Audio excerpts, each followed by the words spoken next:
You are watching Persistence Works Television Network, PWTN, founded by Dr. Paul and Vincent, preacher, teacher, and prolific author of the popular Persistence Works book series, broadcasting the good news of the gospel of Jesus Christ from El Paso, Texas to the world, and bringing you into God's presence. Experience the difference. You'll never be the same. Don't just watch TV, watch Persistence Works Television Network, PWTN.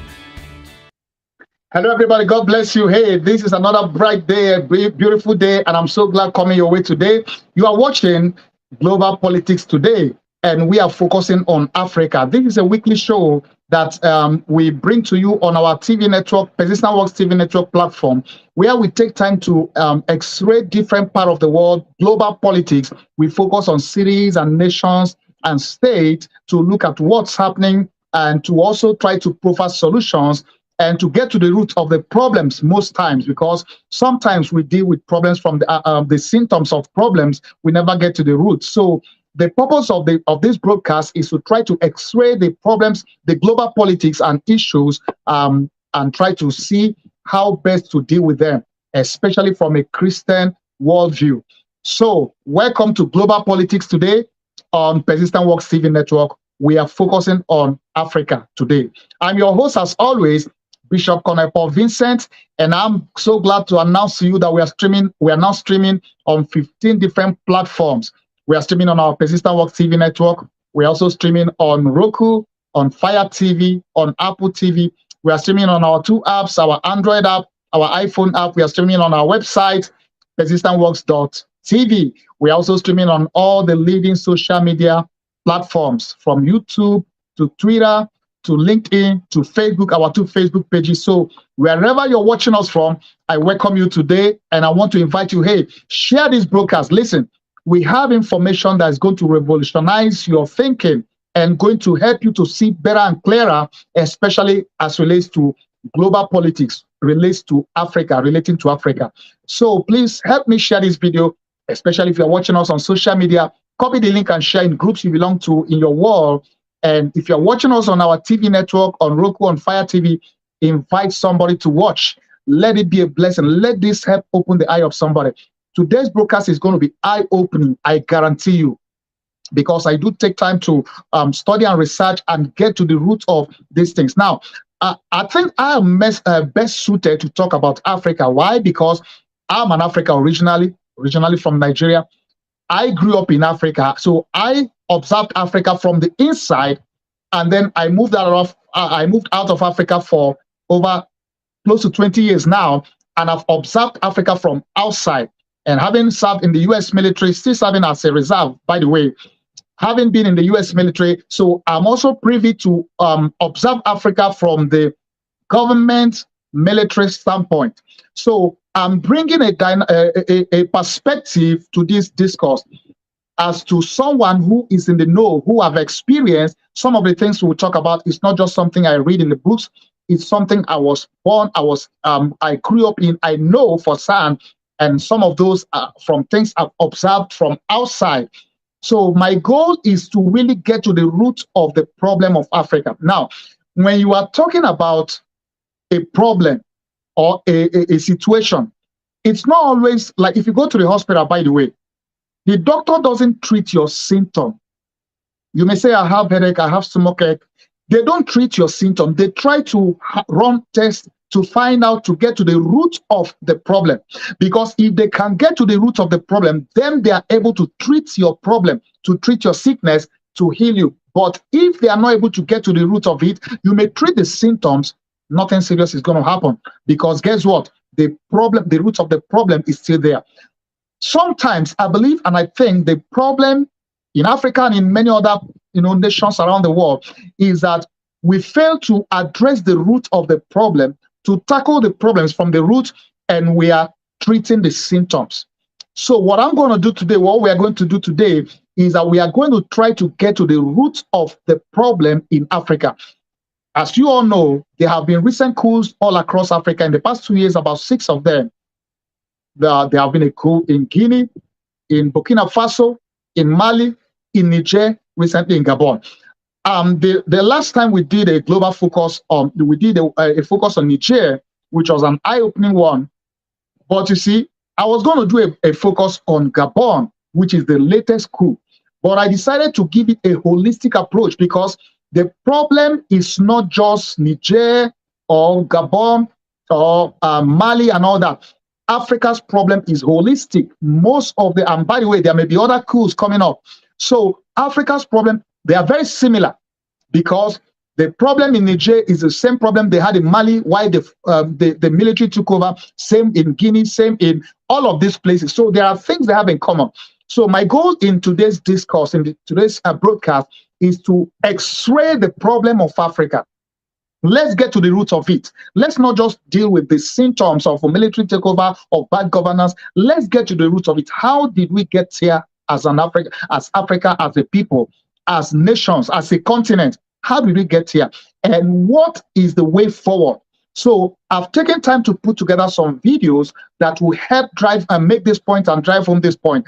But by way of introduction, I want to say that in diagnosing Africa's problem and getting to the root of it, I will say that the root of African problem is the Berlin Conference. And what do you mean? What do I mean by that? Berlin Conference is the conference where the Western world, the European nations, got together and decided to slice up Africa, and they all took shares of who got what part of Africa. They went and colonized. Now, that became the root of, so it's normally known as the scramble for and partition for Africa. If you did a little of history, you will have read that. And by the way, some of these histories are being suppressed, especially in recent time. But I've taken time to put together some videos that will help throw more light, that will help educate you and I, that will help expose and get to the root of this problem. So I want you to watch these videos. Now, after it, I'm going to come back. We are now going to talk about the colonial rule and the problem of control in Africa, because everything you see is all about, even though after the colonial rule, they seem to have left, the colonial masters, Western nations seem to have left Africa. No, they didn't leave. There is still a serious interest in to control Africa. Persistence Works Television Network, PWTN. Africa is a large continent home to immense culture and history. Surrounded by the Mediterranean Sea to the north, the Indian Ocean to the southeast, and the Atlantic Ocean to the west. It is the world's second largest and second most populous continent. It contains 54 countries and is extremely diverse in terms of ethnicity and language. The borders of these countries were largely decided by European nations during the late 19th and early 20th century in what is known as the scramble for Africa. The Sahara is a defining feature of Africa, the largest desert in the world. The Sahara's sheer size and magnitude acted as a major obstacle for communication, trade, and exchange of ideas. However, there is evidence of Roman expeditions and explorations who were able to move across the desert and into the interior of Africa, with the aim to secure sources of gold, salt, and spices. For centuries, Arabs also maintained trade relations with the vast empires of West Africa, such as the Ghana and Mali Empire, establishing trade routes that secured gold, ivory, and slaves. The Portuguese began expeditions down the west coast of Africa in the 15th century, and history tells us of the profound effect that followed. During the 1480s, the explorer Diogo Coe was the first to establish contact with the Congo Kingdom, situated south of the Congo River. The Congo Kingdom was eager to make use of Portuguese teachers and craftsmen, and the Congo kings allowed Catholic missionaries to work among their people. The Portuguese traded guns, cloth, and other European luxuries for slaves who were captured by the Congo in wars against rival kingdoms. By the 17th century, Portugal and other European powers began to settle along the coast of Africa. Europeans would buy slaves in Africa, transport them to the Americas, and exchange them for valuable goods like sugar, coffee, and tobacco, which were then sold at premium prices in Europe. Arguably, between the 16th and 18th century, over 12 million Africans were enslaved and transported in harsh conditions to work on plantations in the Americas. In the south of Africa, the first European settlement was established by the Dutch East India Company, where merchants used the location as a waypoint for ongoing voyages to the Dutch East Indies. They came into contact with the Khoikhoi, a nomadic indigenous population of southwestern Africa comprising of hundreds of clans. Over time, this settlement, known as the Cape of Good Hope, grew in size, resulting in the Khoikhoi losing land and cattle to the Dutch, who adopted the name Boer, meaning farmer. Due to a shortage of labour, the Dutch imported slaves from Mozambique, Madagascar, and many Indonesian islands. The Cape of Good Hope came under the control of the British during the Napoleonic Wars.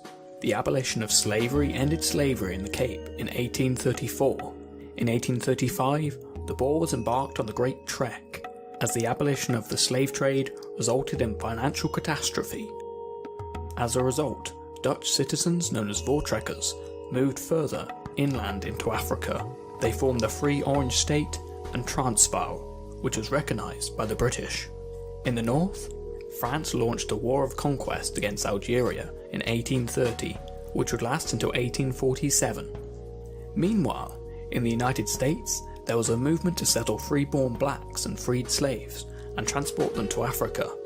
Most whites, and later a small minority of blacks, believed that blacks would be better off in Africa.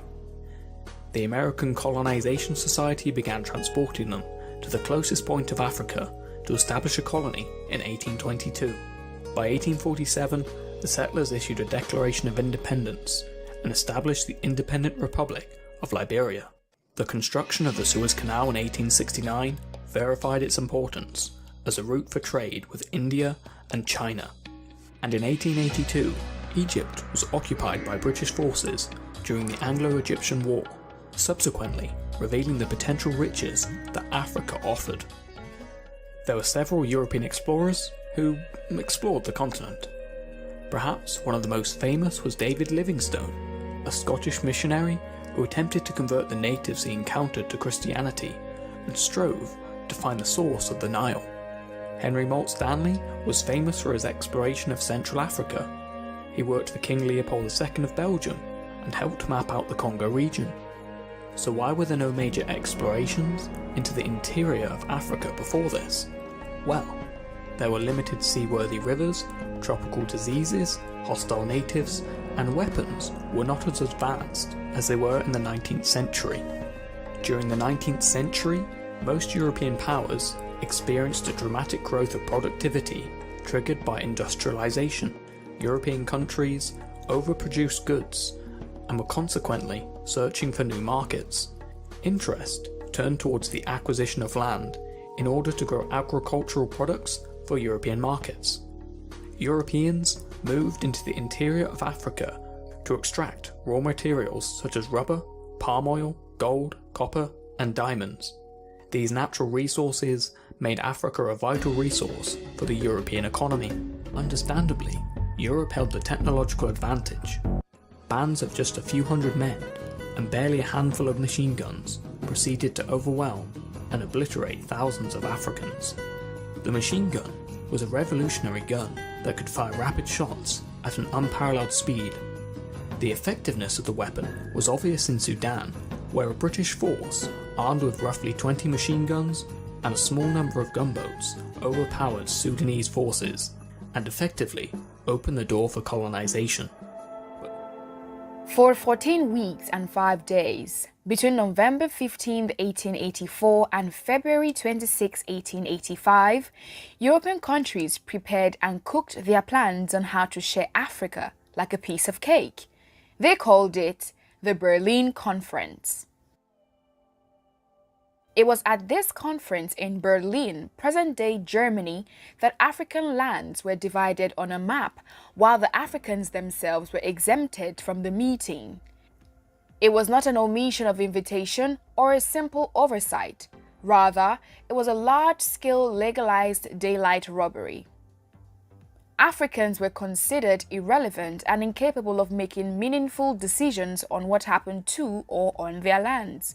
Since they were uncivilized, according to these European invaders, they needed help, and the participants of the Berlin Conference were to be their saviors. Towns, lands, and rivers were all portrayed on the map that hung on the wall. With just a ruler and pencil, borders were formed, territories were claimed and trade routes were created or removed, while historical background, cultural laws, sovereignty, and traditional institutions of a people dating back thousands of years were completely ignored. And just like a piece of cake, Africa, the second largest continent in the world, was shared at a conference table.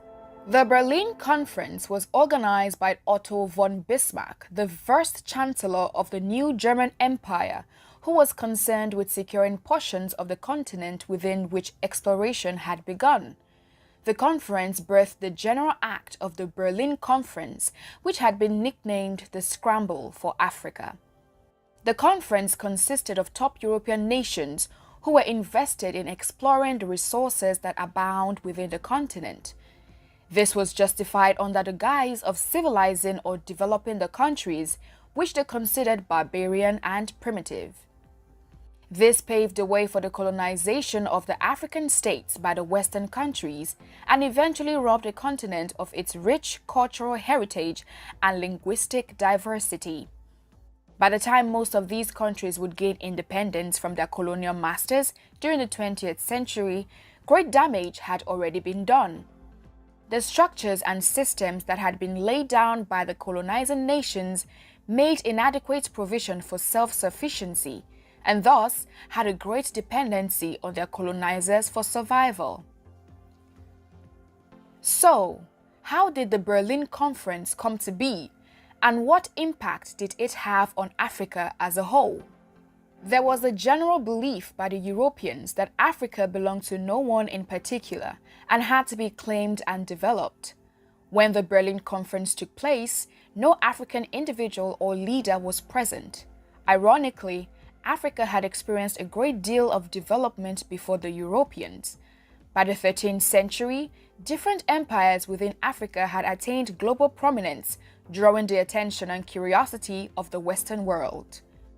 Some stories about the level of wealth contained within the continent seemed too good to be true, but with the discovery of the Congo River Basin in 1874 by Henry Morton Stanley, there was certainty about Africa and its rich resources.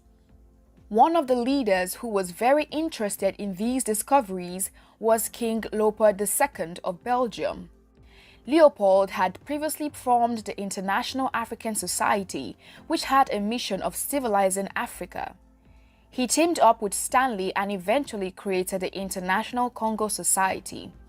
This was similar to the former society but had more goals added to be achieved by the society. But Leopold was far from being a sincere man. He was a strategic and cunning leader who wanted to advance his personal wealth with Africa's resources. He began sending explorers who doubled as his representatives in laying claims over a wide expanse of land at the center of the continent. In the course of his civilization agenda for Africa, he secretly bought off investors in the International Congo Society. Stanley went to the area to try to establish the Congo Free State. This was while other European nations were also in the scramble for Congo. France, on discovering Leopold's hidden agenda, sent their own explorer, Pierre Savognin de Brazza, who created Brazzaville and mounted the French flag, while Portugal laid claims as well on the Congo area, which they backed by treaties signed with leaders of the ancient Congo Kingdom.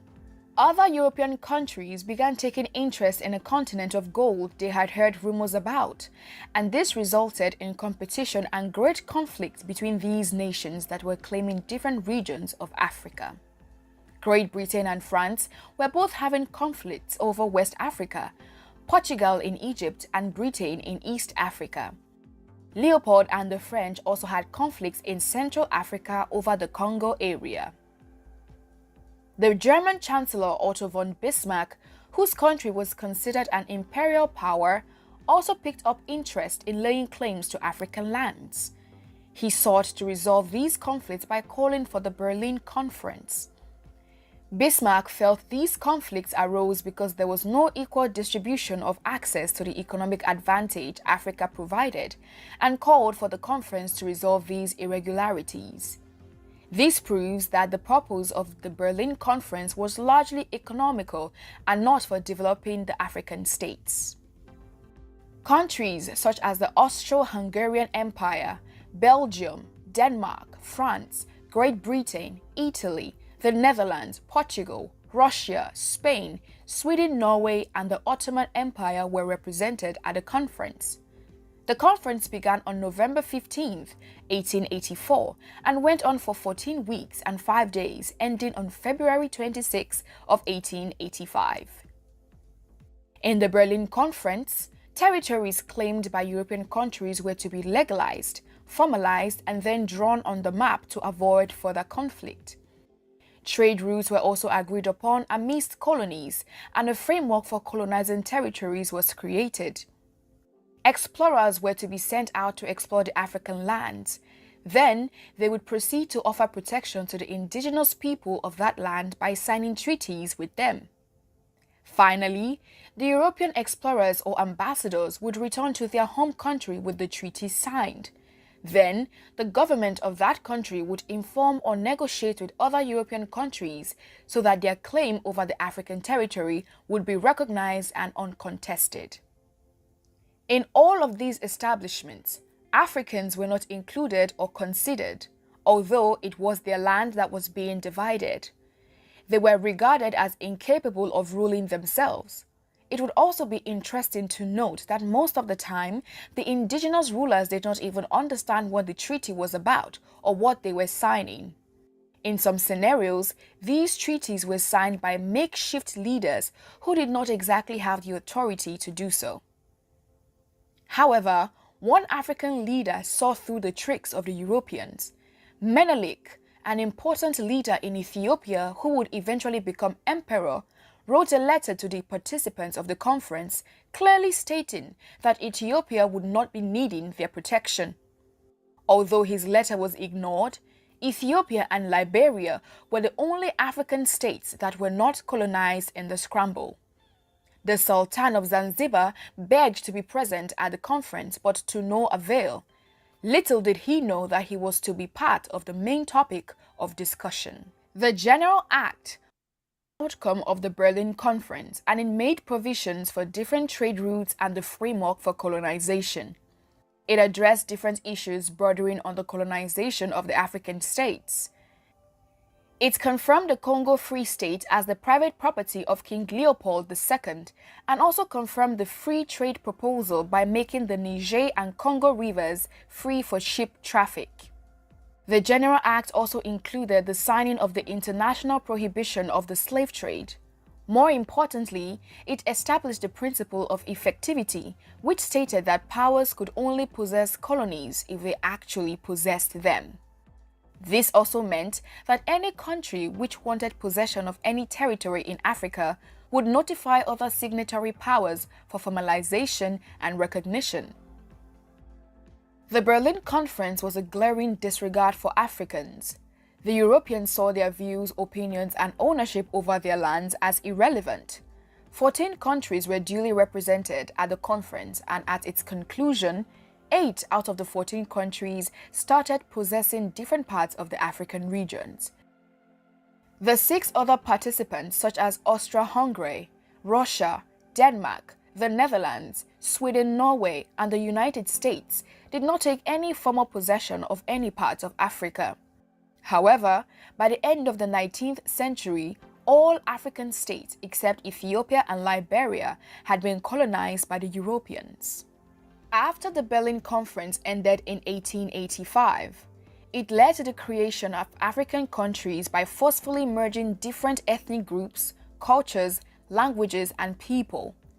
This, of course, overrode the existing groupings, boundaries, and regions within the continent. The conference legalized what was not legal and created a ground for cooperation between the European countries on taking over the African states. The European countries claimed to offer protection to the countries they overtook. The 1884 and 1885 Berlin Conference would not only be the birthplace of colonization, but also the conflicts within and without countries, state, and ethnic groups that still exist to this day. The robbery did not only end with land and territories, but also cultural artifacts, treasures, and resources yet to be regained by the continent. It was obvious that the Europeans were wolves in sheep's clothing, fueled by the desire for acquiring Africa's natural resources for the betterment of their countries. As such, there was a need to secure their portions to maintain their industrial sector, which was just starting to grow. To achieve this, they had to secure African territories that would readily provide them with the resources they needed and a market for the goods they produced. A total of 50 countries were carved out of the scramble for Africa. Great Britain took control of Egypt, Sudan, Uganda, Kenya, South Africa, Zambia, Zimbabwe, Botswana, Nigeria, and Ghana. France took a better part of Western Africa, from Mauritania to Chad, and also Gabon and the Republic of Congo. Belgium and King Leopold II controlled the Democratic Republic of Congo, while Portugal took Mozambique in the east and Angola in the west.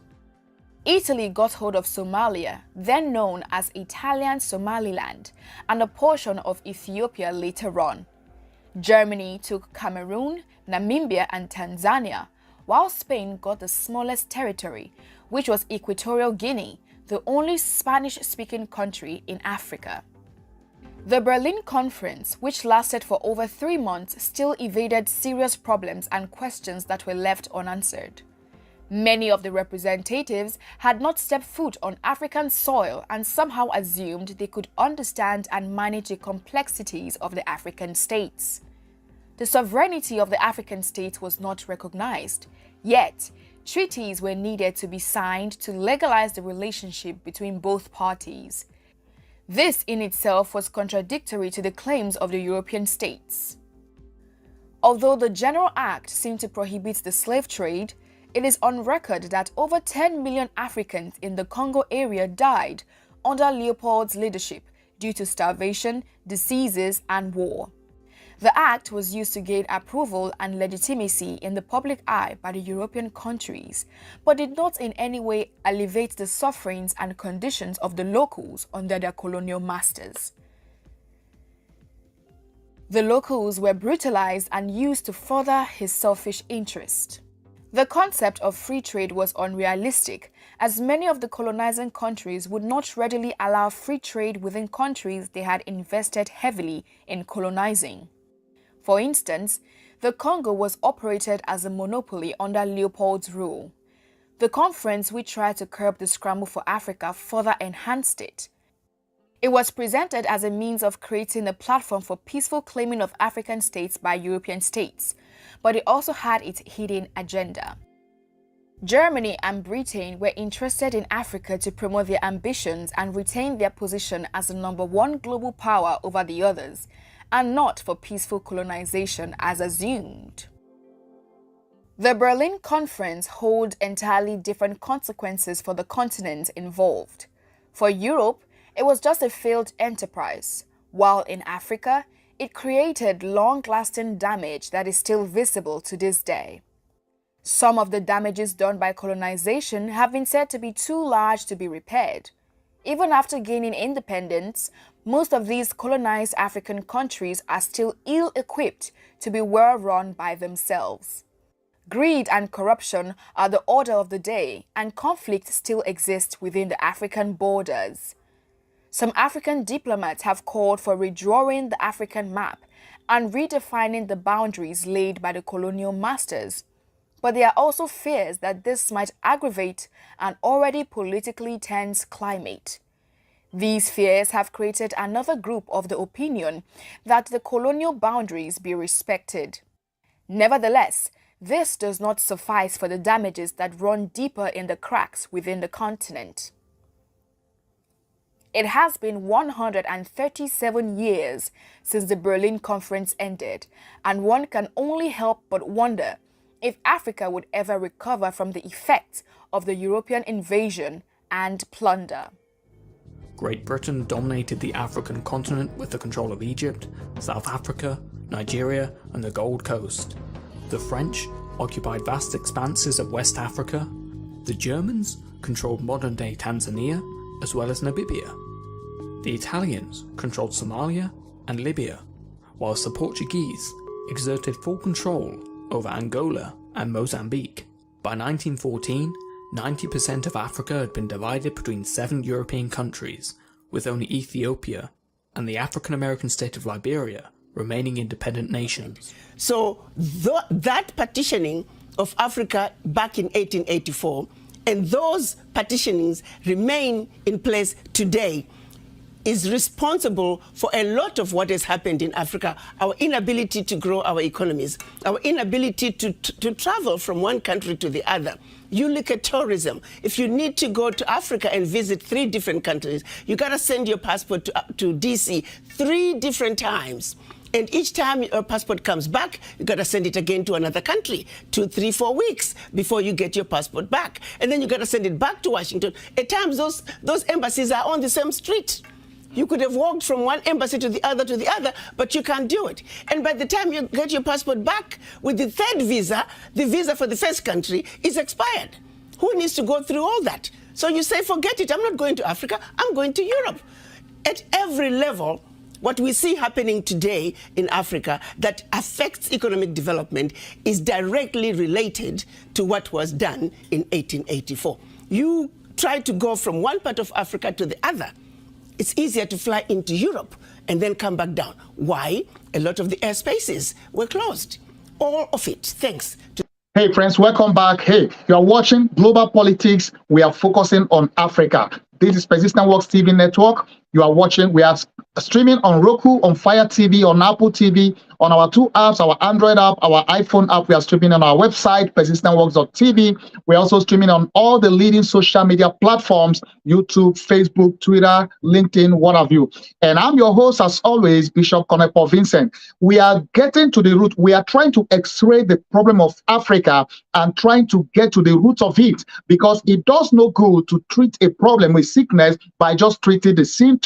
So in trying to x-ray what exactly is wrong with Africa, the problem, the root of it is what we have just seen in this video. So Africa was partitioned at the Berlin Conference. They scrambled and petitioned for Africa.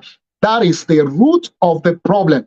Everything happening in Africa today dates back and roots back to that. Let me give you an instance. Nigeria, for instance, different sects of the nation of Nigeria have been trying to separate the ones called the Biafra nation, the Southeast Igbo-speaking part, because they don't feel they belong. They don't feel they are part of the African nation, the Nigerian nation, because of all that has been happening. And for real, these are strange bedmates that the colonial masters, the British colonial masters, brought together, put together, and tried to make to, remain one. They were never one. From time immemorial, they were kingdoms, empires. They had their own cultures, identities, and all that. So in recent years, when they now saw that, you know what, we are not doing this no more. We want to go our own way, and then there is always going to be a fight. So you see that many wars that was fought between 1967 to 1970, there was a Nigerian civil war that was fought mainly because the Biafra nation wants to go their way,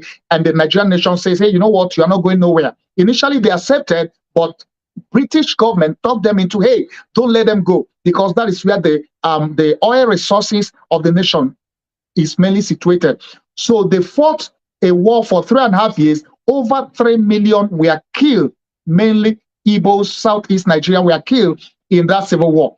Go to Liberia, go to Liberia is a bit more different, and go to even Gabon. Most of all the nations that you see either fighting war or having political turmoil of coup and all that, the root of it is what happened at the Berlin Conference when Africa was partitioned, bringing strange bedmates, redrawing the map and all that. Now, that is by the way. So after the colonial masters had Africa in their pocket, so to speak, in Nigeria, for instance, the Britain ruled for 90 straight years before independence was granted in 1960. So within the time frame of 1960-63, many of them, of course, gained independence, because then there was more pressure, and they have now got to know that, hey, you know what, we are no more interested. Thank you for your service. You've got to go. And eventually they let them go, and they gave them independence. But listen, the problem still remains this Berlin Conference and the scramble for partition of Africa, because even though independence was given, it wasn't all. They still wanted to control Africa even in post-independence, which was why in French colonial masters, they had what they call the Pact for Continuation of Colonization. And that secret deal pact that they signed, I'm sure those guys, the African nations, Francophone, French-speaking African nation, I'm sure those founding fathers, I'm sure they have no idea what exactly they signed. And this was a pact that made it impossible for them to have a living, for them to really have independence, because France was not going to control their economy. They were going to deposit 85% of their resources with France. And by the way, they still control their resources and everything. So we did more story on that a few weeks ago when we did the story on Niger. But the point is that exploitation of the African resource and the control, even after independence, was still a key issue. So these European nations didn't want to let go completely. And that was how, even though the nations gained independence, they were still pulling the strings, so to speak. And you now have a situation where if a leader, an African leader, allows them to have their way by exploiting the resources and what have you, and bringing over their corrupt money and banking it in those Western nations, which is all public knowledge, as long as you play ball with them, they let you be. But anytime any African nation or leader wants to do the right thing, wants to do what's right for its people, you see that they plot against them. There are coups, there are assassinations, and all of that. The goal is to keep them under control. The whole game, the whole problem is in Africa still remains the control. The colonial master still wants to control Africa. You have it in the Francophone countries, you have it in the Britain, in the Anglophone countries, which are the countries Britain colonized, even though it's more or it's worse within the Francophone speaking countries, which is why in recent years, it's like they've just woken up. There is now more awareness, more education, and some of these guys say, you know what, we are not doing this no more. Let me give you another instance. Uranium, which Niger produces, it's been said that France's energy is powered by 30 or 40% of Niger's uranium. That means that every three or five or so households in France is powered by uranium from Niger. Now, at the end of the day, they are literally milking them. Over these years, even though they've had independence, Niger sells uranium sells for over 200 euros at the world market. Paris pays Niger 80 cents, either 80 or 82 cents, which is less than, how do you, that is even immoral. So it's as if you kind of like take it for free, you go sell it, you make the money. And by the way, 500 billion leaves Africa, Francophone Africa especially, every year into France's economy. They invest that money, they use it, and then they kind of come back to we are giving you aid. Now, these are things that many of these nations, especially on the military side, got fed up with. Their eyes got open and they say, you know what, we're not doing this no more.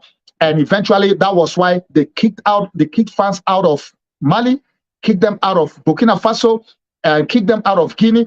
These places that had recent coup, which is what exactly they are trying to do. Now, look at what's happening in Niger. That gives you the mindset of some of these nations. They still feel they have that control. Do you know that 14 of those Francophone nations still uses CFA, which is France's own currency, which it prints for them. They don't even have their own central bank. So you see the control is so massive. So now Niger stands up to them, even though it's the military, and they kind of like, you gotta go. And France is like, we are not leaving.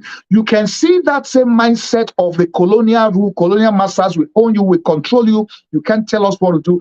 Even though he kind of said, France will say, oh yeah, you are illegitimate, we want the legitimate guys. The only reason why to them, he's legitimate is because he lets them have their way.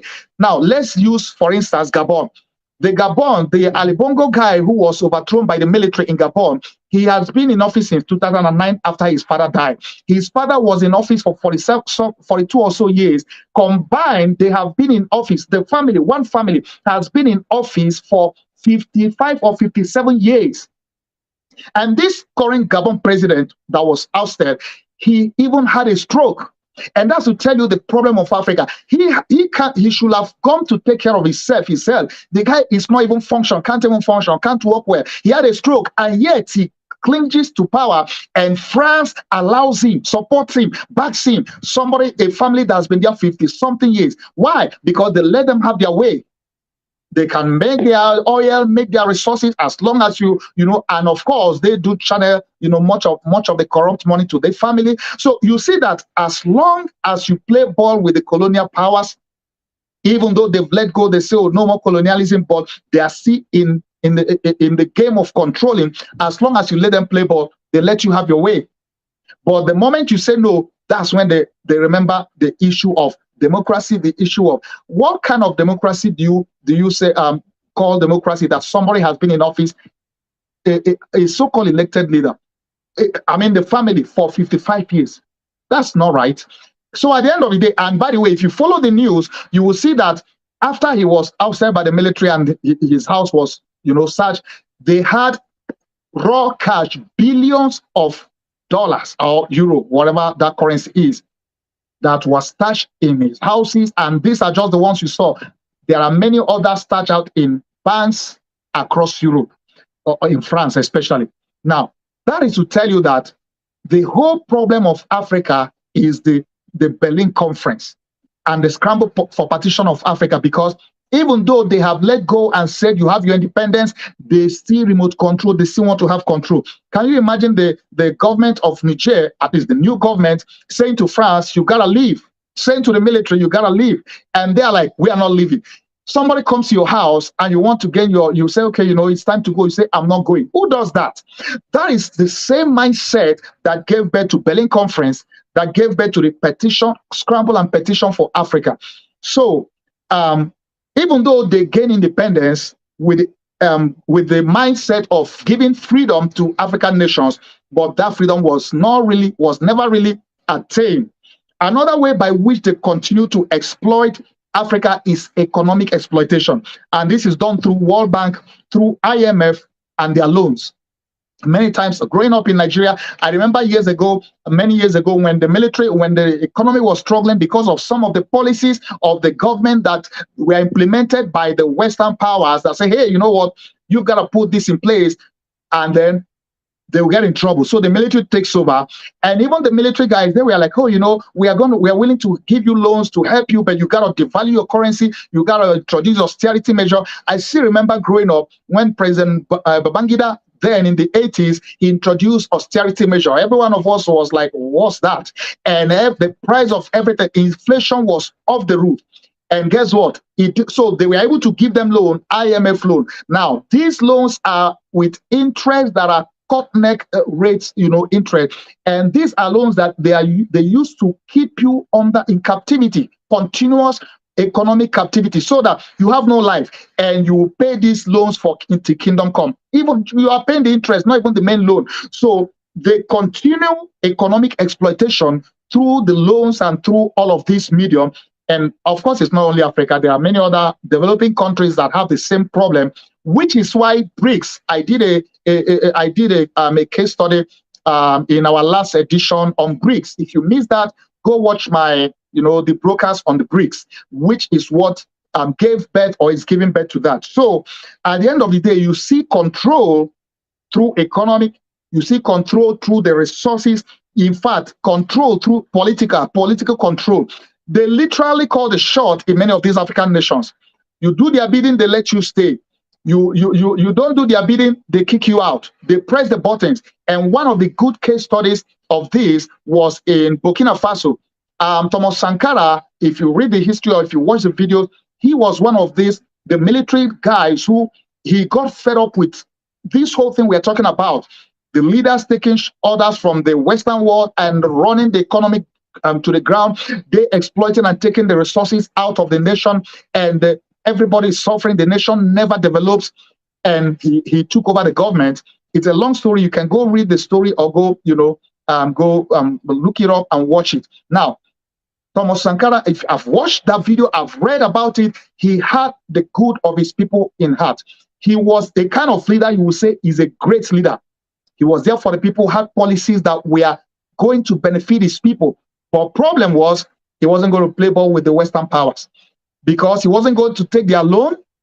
He wasn't going to take their either IMF or World Bank loan because they needed these loans for you to take it. That's something they used to hold and control you.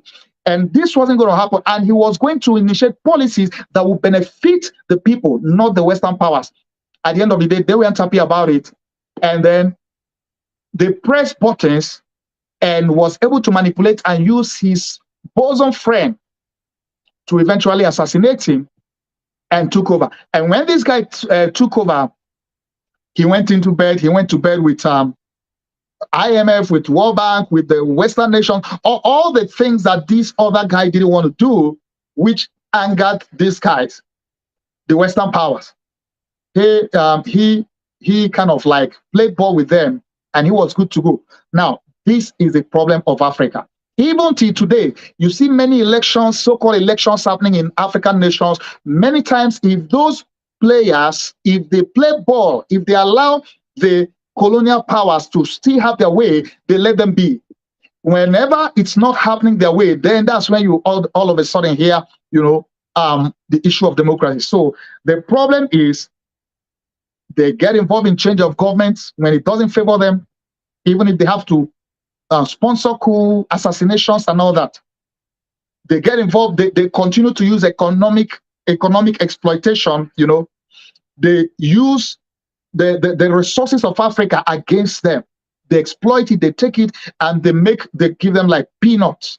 Now, this is the situation, and that is the root of Africa's problem. Now, the other problem Africa has, which brings me to, what I want to remember, I'm an observer, I'm an insider as an African who have lived and grown in Africa, and now outside of Africa, I've taken time to observe, to study, to research, to look at this. Why is Africa's problem? What is our problem with the leaders, with the people, and all that? And I've come up with 7 things that I would say are the obstacles to Africa's growth. I took time to do a research and to discover from my personal experience in my original nation, Africa and Nigeria, and other African nations. I mean, it's the same. Wherever nation you go to is the same. So, and you can see from the video that we put together, you could see that even the AU ambassador to UN. Now, by the way, that lady was kicked out of the UN when she began to expose these things, and she began to, call out France and all of that. They weren't happy. They pressed the button and she was kicked out. In 2019, it was all over the media. If you followed that story, people were protesting. We are even like writing petition for her to be reinstated. But the reality and the truth is this: Africa has its own problem, of course, and that's one of what some of what I want to highlight now. What are the obstacles to Africa's growth? How can Africa move forward? And from all I have seen and read and listened to, and I'm sure you could glean some of these things from what you've watched from this. The 7 things I want to address as the root of, or the obstacles to African growth. Number 1, the obstacle of free trade across Africa. As you can see in that video, for instance, if you travel to Europe, you are trying to go from Germany to Belgium to France, anywhere. I mean, like, you don't need to have a visa. For instance, you get a visa. Those of us in the US, I have done Europe missions a couple of times. I travel from, France to Germany to, Cyprus to Netherlands. All of those places, you don't need a visa. Of course, being a US citizen, I don't need visa. But for somebody coming from a nation where they need visa, you just get a visa, especially the Schengen visa. Schengen has enlarged to like 29 nations or so. So literally, you get a visa to a nation in Europe, you can travel across the rest of Europe. You don't need no more visa. Africa is supposed to have a free trade, to be able to free travel within Africa, so that they can be able to travel across. So free trade, free travel across Africa. These are two key components, because remember that Africa was more united, even though they were different kingdoms, empires, but they did have trade. They did have a lot of things in common before the artificial separation and boundary, demarcations. So the one of the problems that Africa has to overcome to really move forward and to grow is the obstacle of free travel within Africa. They need to abolish many of the need for visa to travel within. If you are traveling from Nigeria to Niger, to Chad, even though within West African sub-region, they have what they call ECOWAS, Economic Community of West African States. So if you have the ECOWAS passport, you can travel within ECOWAS sub-region without a visa, which is good. Now, they need that at the whole Africa level, whereby you are traveling from Ghana, you want to go to Togo, you want to go to Kenya, you want to go to South Africa, you don't need the visa, just like in Europe. And by the way, let's look at the US just like Africa. The United States is as big as Africa, even though Africa is more populated. If you are traveling, once you have a visa, or you are here in New York, you are going to California, you don't need a visa. Even though, yeah, we see US as a country, but it's just like a continent, Flying from New York to California is just like flying from Lagos to Egypt or Addis Ababa or even further. So at the end of the day, they need to be able to introduce free travel within Africa to help with trade. They need to introduce free trade within Africa to be able to trade within, because Africa is rich. Africa is rich in resources, which is why the nations, European nations, invaded it in the first place. So the trade, free trade within Africa is going to be one of the strengths that will help it economically. And then the third thing I've discovered, the third obstacle, I said there are 7 obstacles I've discovered. The first is obstacle of free trade across Africa. The second is obstacle of free travel within Africa. The third is obstacle of Western nations trying to keep Africa down and trying to hinder them from industrializing. Now, that's for their own benefit, because, if you fulfill your potential and become all you need to be, they are going to be at a loss. So they try to do everything possible to keep Africa down. And which is why many of the times, they will often prefer to give aid. Africa doesn't need aid and shouldn't be asking for aid, because guess what? Africa has the resources that is actually being exploited by the other nations of the world, the Western nations. So one of the problems is that the Western nations are exploiting and trying to keep Africa down, trying to hinder its industrialization, because they know that when Africa fulfills its potential, it's going to affect them. Just look at what's happening in Niger, in Burkina Faso and those places, Niger especially. Why is France bent on not leaving? Why is France, when you talk of interest, French interest, what interest do you have in another nation? It's a sovereign nation, supposed to be. But the problem is they have controlled them, made them, exploited them for years. It's become normal, and they have, those guys, as poor as Niger is, they have helped to power the energy and the economy of France for decades, and they want to have business as usual. So things have to change, and the Western nations have to understand that you need to help Africa develop and grow and not put them down. You need to help it to industrialize. You need to be partners with Africa, not a subject master, master-slave relationship. The fourth or the fifth problem, that is obstacle that I see, which is one of the ones that have really eaten Africa up, is the obstacle of war and terrorism in Africa. Many times these are artificial, because when I watch this video, when you watch that video, you will see when the colonial masters partitioned Africa, and they pick up whichever nation they decide to pick up, and they sign treaties with them. In signing that treaty, they will say to them, we are here to protect you. Protect you from what? These guys, these nations of Africa and tribes and kingdoms have been there for ages, for thousands of years or hundreds of years, and they have been just fine. Of course, they have maybe their problems, fight their wars locally, but they don't need your protection. So when they say, we need to sign this treaty so we can protect you from what? Well, maybe protect them from the next colonial power that want to come invade you. So the problem is that terrorism often and wars often are man-made.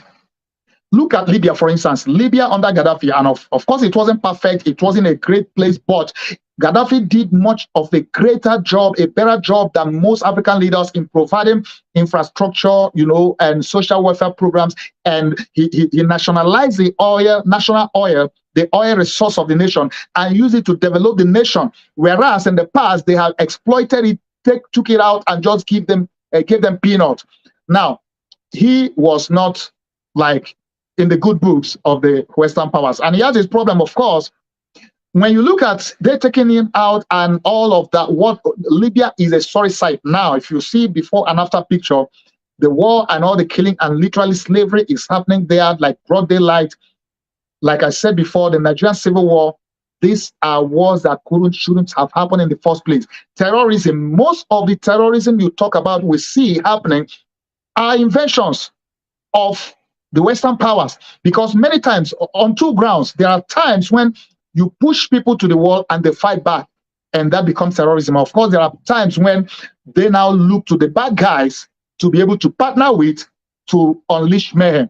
Now, where a case where, like, one of the problems in Niger, why the military took over, from what I've read and videos I've watched, the military had a problem where they are fighting terrorists and they are trying to, sometimes they are in view and they are trying to take out some of the major ones, and they need authorization from the president. He's like, hey, get permission from France military. They are in Niger. And why in the world will a Niger military need permission of France military to take out the bad guy if really that's what they're there for? And when they reach out to those guys, they're like, don't do it. So these are some of the things that you look at, say, is the terrorism and war in Africa, are they man-made? Are they invented? Are they part of the ways to keep the business going? And by the way, you know that the business of terrorism and security and all that is a multi-billion-dollar. And I'm telling you this from being in the military. The U.S. military budget, when I did the issue on BRICS last time, I gave more details on these. The budget is, I think, 1.something trillion, 1.7 or so trillion. I can't remember the exact figures now. Now, this is something that goes to, there are nations that doesn't have that kind of budget, whole nation. When you look at nations that have been fighting war, why did those wars, some of those wars, even happen in the first place? They were, in many cases, they were unnecessary, they were unneeded, but somebody has to make those wars happen. Somebody has to kickstart this thing so that, the military-industrial complex has to do business. The military-industrial complex has to sell their weapons, they have to do business, they have to make profit. So many times, these wars are not necessary, but they are invented, so that some people can be in power, can remain, in power. In Nigeria, for instance, the security budget, for instance, of most state governors, the state government, they have a security vote, they have a security budget which is unaccounted for. This, like, say, like $1 billion or thereabout, that is for security. And when it comes to security, that's the kind of money that any government will approve, because, hey, who wants to be bombed or killed also?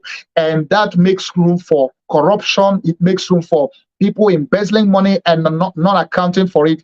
So that becomes a problem. The obstacle of war and terrorism across Africa, and those fueling it, most of the time, the same Western colonial powers fueling the wars and terrorism, so that so you can be in business. So, hey, we are here to provide protection for you, but we are also the one causing the problem in the first place. You can't be the problem and be the solution at the same time. So that is one of the problems I've seen in African usually. And by the way, you also know, if you have followed the case with Niger, you also know that they are pushing the Western powers, the France, and I don't know how much US is involved, and I hope US stays away from this with France. But you know that France is actually lobbying ECOWAS to go into war, to go fight Niger. And we already know how these things happen. When Liberia war happened and other wars, you know that apart from the human capital, loss of lives, it takes decades to rebuild. And war, you demolish and destroy and destroy everything. So it's easy to push people into war, but the consequence that many times these powers they don't care. All they want is whatever their interest, they want to protect is.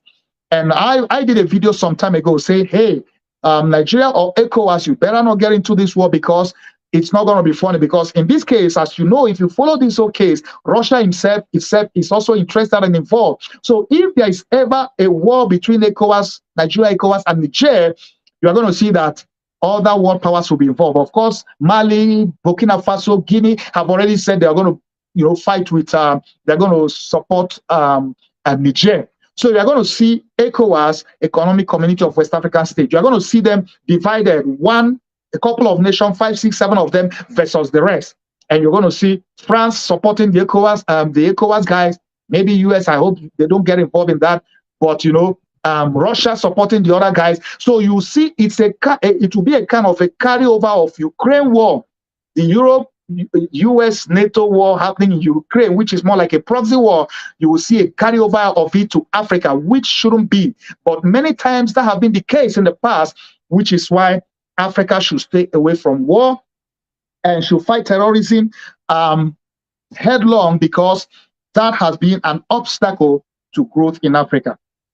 The sixth, I think this is the sixth, is it fifth or sixth obstacle that I've seen in Africa is the obstacle of lack of infrastructures, power, and roads and industry.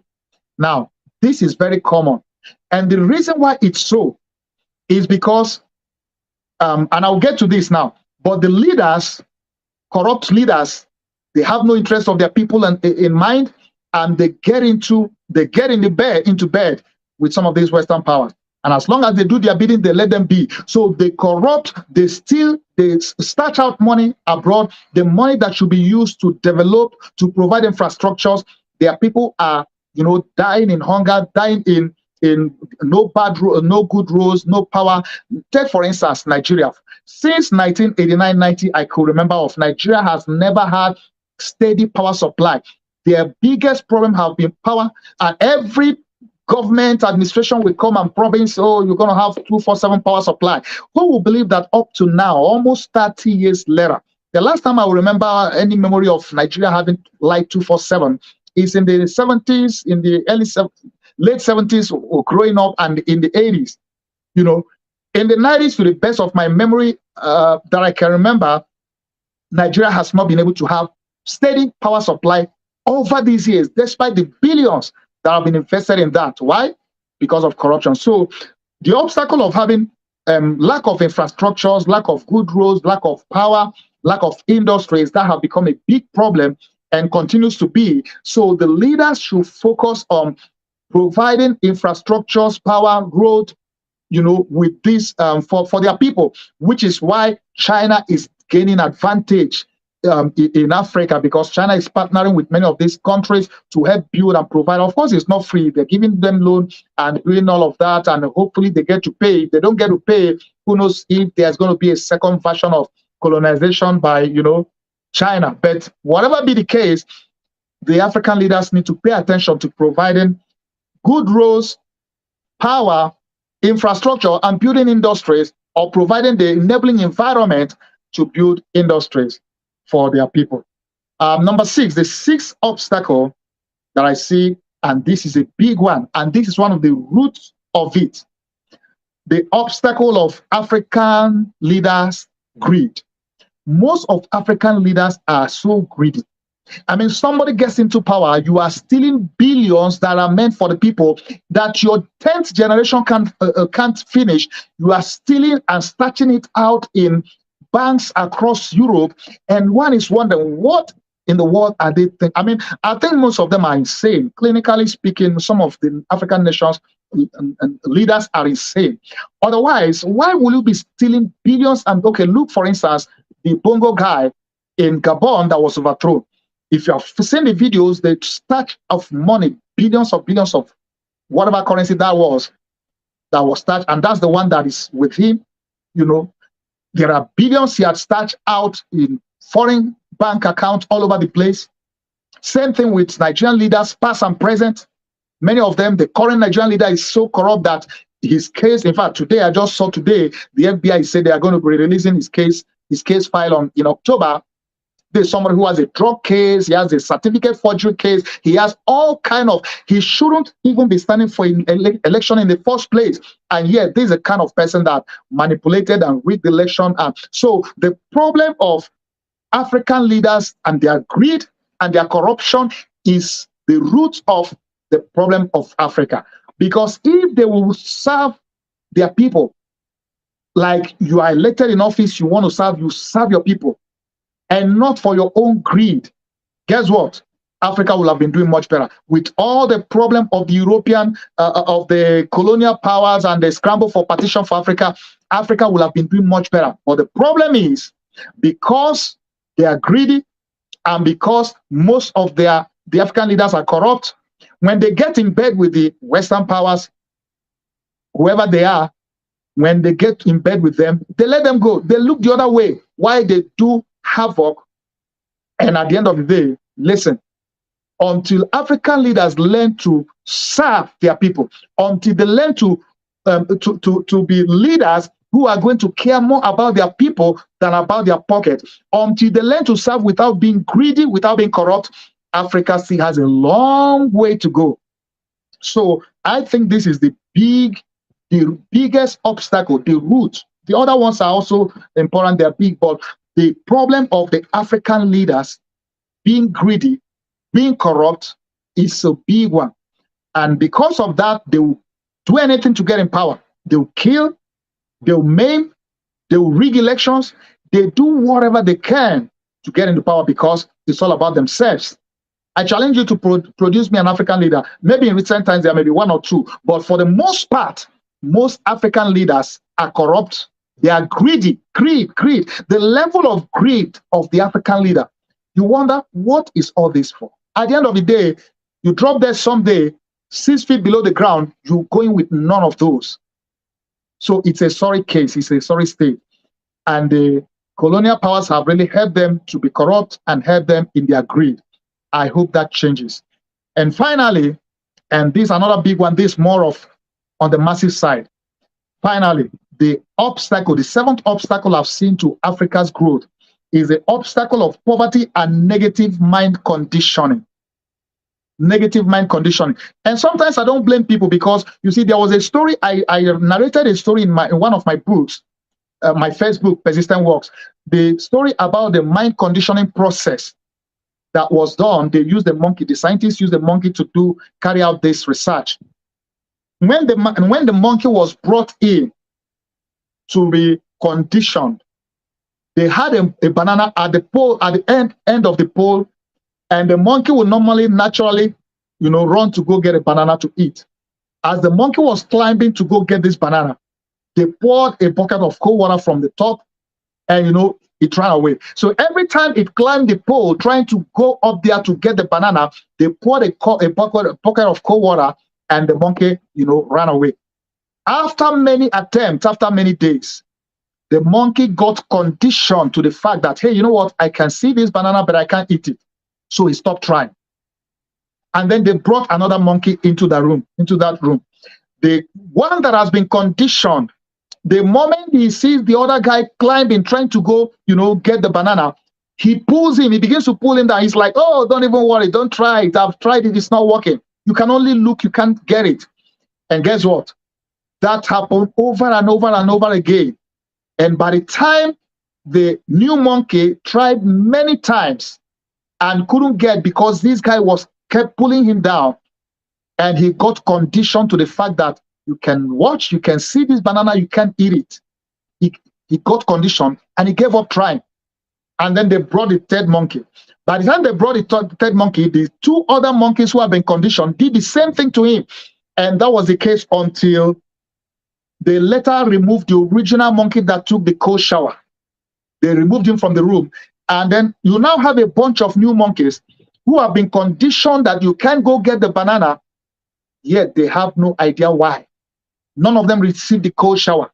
So the problem of conditioning, the devil uses this, by the way, against us as Christians, as believers. He conditions our mind. He makes us believe the wrong thing, and then he just leaves us to use our own strength and energy against ourselves.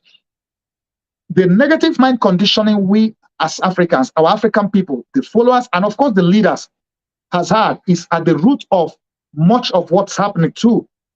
So there needs to be a mind reconditioning for our African people to be able to know that it's not okay to celebrate corruption. It's not okay to celebrate somebody who is not, who doesn't have integrity and credibility, and you celebrate him because he throws money around, or because he kind of parades himself as, you know, a champion for your cause. It's not okay to accept a lot of things. But you see, poverty, because of poverty, there are a lot of things people swallow, accept, let go because of poverty. So the obstacle of poverty and negative mind conditioning is a problem. And I think African people, African leaders need to begin to have a mind reconditioning process, so that they can begin to, you know, see things in the right perspective and not believe the lie. And many of those conditioning too, the colonial masters had conditioned them.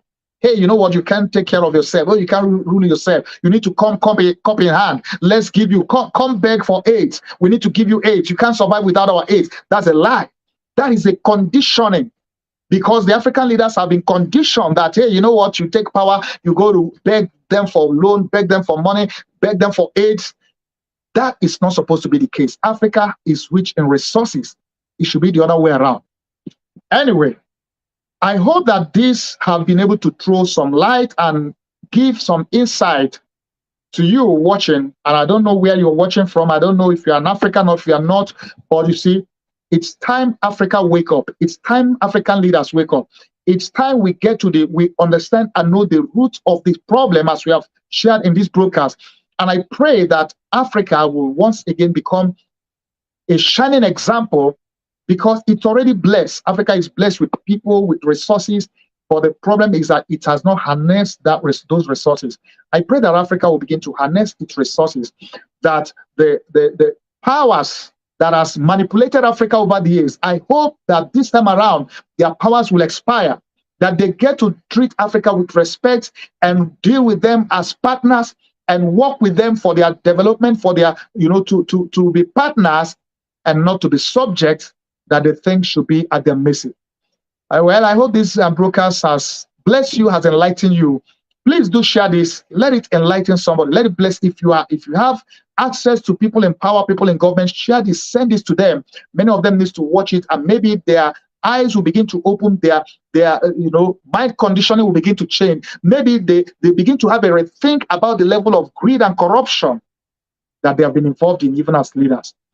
Well, I pray God will bless Africa and the nations of Africa. Father, I pray for the nation, the continent of Africa. Lord, as we have tried to seek and to get to the root of this problem, I pray, oh God, that you bless the continent of Africa, bless the nations of Africa. Every satanic, demonic influence, every power, negative influence that has played key roles in keeping Africa down, we take authority right now in the name of Jesus, and I bind every power from the pit of hell. I bind every satanic negative force. I destroy every power that has held Africa down spiritually. And I ask, oh God, in the name of Jesus, open the eyes of your people. Let the light of your glory shine upon Africa. Let Africa discover its potential and fulfill its potential.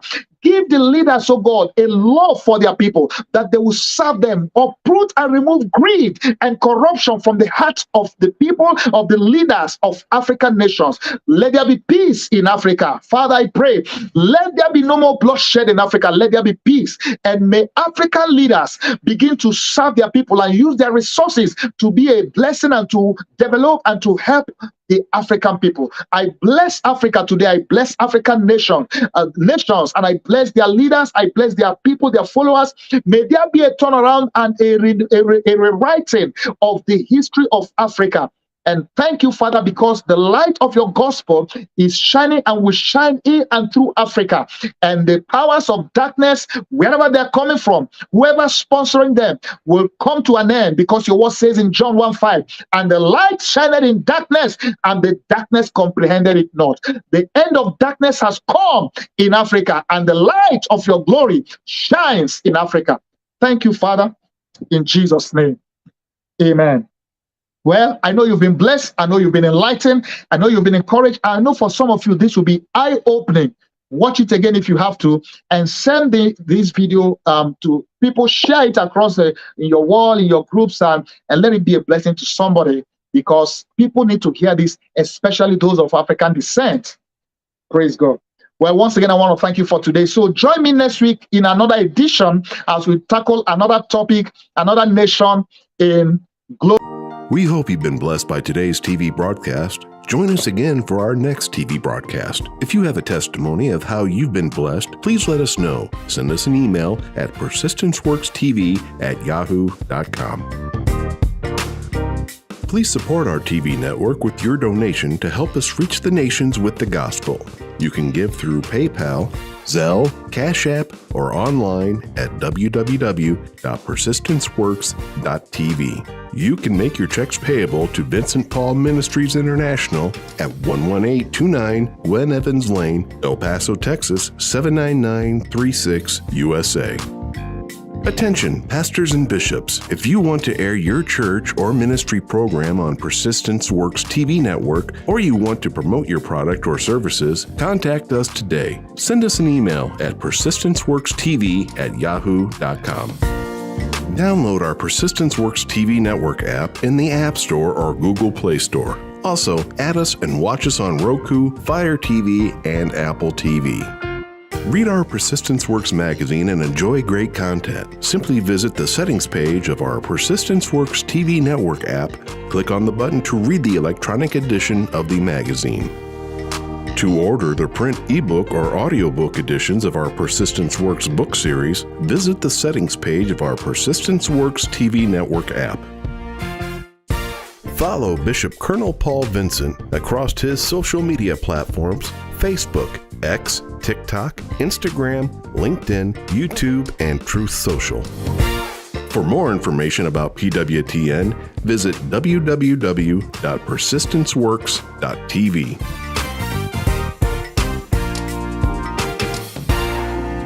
Inspiration and motivation to reach your dreams in life? Are you trying to overcome discouragement? Do you desire a deeper spiritual walk with God? Do you question your destiny? Then the Persistence Works book series by the prolific author and international speaker Dr. Vincent N. Paul is written for you and is now available in paperback, audiobook, and ebook. Order today by calling 866-909-2665 or go online, persistenceworks.com. If you need that salvation, if you need that forgiveness, you can receive it tonight. Shout hallelujah. The anointing breaks the yoke. Hear Dr. Paul N. Vincent preach the anointed word of God that changes lives and brings salvation, healing, and deliverance. Invite him to minister in your church, conference, or crusade. Also read his life-changing books in the Persistent Works series. For more information about inviting Dr. Vincent to minister or to order his books, visit VincentPaulMinistriesInternational.com. Dr. Paul N. Vincent, internationally known author and preacher, invites you to his annual Persistence Works Holy Land Tour in October and April. These memorable trips throughout Israel include visiting historical sites in Jerusalem, Nazareth, and Bethlehem, as well as the Sea of Galilee, the Jordan River, and many more. Your travel package includes round-trip airfare from Houston, Texas, and Lagos, Nigeria to Tel Aviv, first-class hotels, 2 meals a day, air-conditioned buses, and Israeli Ministry of Tourism approved English-speaking guides. For more and to register, visit VincentPaulTours.com today. For more information about PWTN, visit www.persistenceworks.tv.